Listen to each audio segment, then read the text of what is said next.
ସବୁବେଳେ ବିପଦ ଆପଦରେ ଆମ ପାଖରେ ଆସି ପହଞ୍ଚି ଯାଏ। ଆଉ ସେ ଯେତେବେଳେ ଗୋଟେ ଇରେଜର କାମ କରେ, ରବର କାମ କରେ, କ'ଣ ନା ଆମେ ଗୋଟେ ପେନ୍ସିଲ ଭୁଲ କରେ, ସେତେବେଳେ କ'ଣ କରେ ନା ରବରଟି କ'ଣ କରେ ନା ଲିଖେଇକି ତାର ସଂଶୋଧନ କରେ। ଠିକ୍ ସେଭଳିଆ ପ୍ରକୃତ ବନ୍ଧୁ ଯିଏ ସେ କ'ଣ କରେ ନା ସବୁବେଳେ ତା ବନ୍ଧୁଟିର ଦୋଷ ଦୁର୍ବଳତା ତାକୁ ଢାଙ୍କି ଦିଏ, ଲୁଚେଇ ଦିଏ, ଆଉ ନିଜେ ତାକୁ ସବୁବେଳେ ଭଲ ବାଟକୁ ନେବା ପାଇଁ ଚେଷ୍ଟା କରେ। ଆଉ ସବୁ ସମୟରେ ବିପଦ ସମୟରେ ସମ୍ପଦ ସମୟରେ ବହୁତ ବନ୍ଧୁ ମିଳିବେ, କିନ୍ତୁ ବିପଦ ସମୟରେ ଯିଏ ଆସି ପାଖରେ ଠିଆ ହୁଏ, ଆଉ ଆମର ଦୋଷ ଦୁର୍ବଳତା ଆଉ ଆମକୁ ସବୁବେଳେ ସାହସ ଦିଏ, ବଳ ଦିଏ, ଆଉ ଆମ ପାଖରେ ସବୁବେଳେ ଆମର ନିଜର ଭଳି ଠିଆ ହେଇ ଆମକୁ ବହୁତ ସାହସ ଦିଏ। ଆମ ସମସ୍ତଙ୍କ ଜୀବନରେ ଏଇଭଳିଆ ବହୁତ ପ୍ରକୃତ ବନ୍ଧୁ ଆସନ୍ତି, ଆଉ କୃତ୍ରିମ ବନ୍ଧୁ ମଧ୍ୟ ଆସନ୍ତି। ପ୍ରକୃତ ବନ୍ଧୁ ସମସ୍ତଙ୍କ ଜୀବନରେ ଆସେ, ମୋ ଜୀବନରେ ମଧ୍ୟ ଆସନ୍ତି।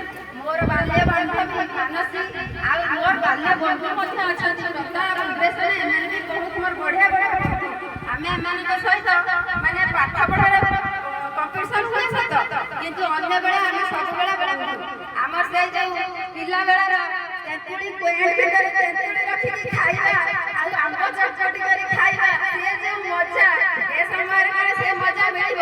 ଏତେ ସମସ୍ୟା, ଏତେ ଝଡ଼ ଝଞ୍ଜା ଭିତରେ ନିଶ୍ଚୟ ଆପଣମାନଙ୍କର ସେଇ ତେନ୍ତୁଳି ଖିଆ, କଇଥ ଖଟୁଣି, କଇଥ ଘୁରୁଣି ଖାଇବା ନିଶ୍ଚୟ ମନେ ପଡ଼ିବ। ସାଙ୍ଗସାଥି ଭିତରେ ଆପଣମାନେ ନିଜେ ନିଜେ ଚିନ୍ତା କରନ୍ତୁ, ଆପଣଙ୍କ ଘରେ ସମସ୍ତଙ୍କ ଘରେ ସମସ୍ୟା ଅଛି, କିନ୍ତୁ ସେଇ ସମସ୍ୟା ଭିତରେ ବି ଆପଣ ଏଠି ଖୁସି ହେଉଛନ୍ତି, ନିଜ ନିଜର ସ୍ମୃତିକୁ ନିଜ ନିଜ ଭିତରେ ବାଣ୍ଟୁଛନ୍ତି।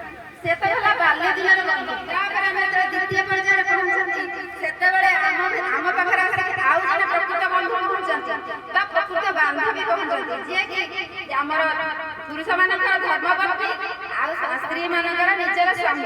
ମୋ ସ୍ୱାମୀ, ମୁଁ ଗର୍ବର ସହିତ କହୁଛି, ମୋ ସ୍ୱାମୀ ମୋର ପ୍ରକୃତ ବନ୍ଧୁଟିଏ, କାରଣ ସେ ମୋର ପ୍ରେରଣାର ଉତ୍ସ, ଆଉ ମୋତେ ସବୁବେଳେ ସବୁ କଥାରେ ତାଗିଦ କରନ୍ତି ସତ, କିନ୍ତୁ ସେ ତାଗିଦ ପଛରେ ଥାଏ ପ୍ରେମ ଆଉ ସ୍ନେହ, ଆଉ ତା ଭିତରେ ଥାଏ ଭଲ ମଣିଷ ହବାର ଆଗ୍ରହଟା ଥାଏ। ଆଉ ତୃତୀୟ ସଫଳରେ ମୋର ପିଲାମାନେ ଯିଏକି ମୋର ପ୍ରକୃତ ବନ୍ଧୁ, କାହିଁକି ନା ସବୁ ସୁଖ ଦୁଃଖ ମୁଁ ତାଙ୍କ ସହିତ ହିଁ ବାଣ୍ଟେ। ତ ବନ୍ଧୁ ଶବ୍ଦର ଅର୍ଥ ମୁଁ ତ ବେଶୀ କିଛି ଜାଣେ ନାହିଁ, ଆପଣମାନଙ୍କର ବହୁତ ସମୟ ବହୁତ କିଛି କଥା କହିଦେଲି, କିନ୍ତୁ ବନ୍ଧୁ ଶବ୍ଦର ଅର୍ଥ ମୁଁ ଏତିକି ଜାଣିଛି, ଏତିକି ଜାଣି ବୁଝିଛି।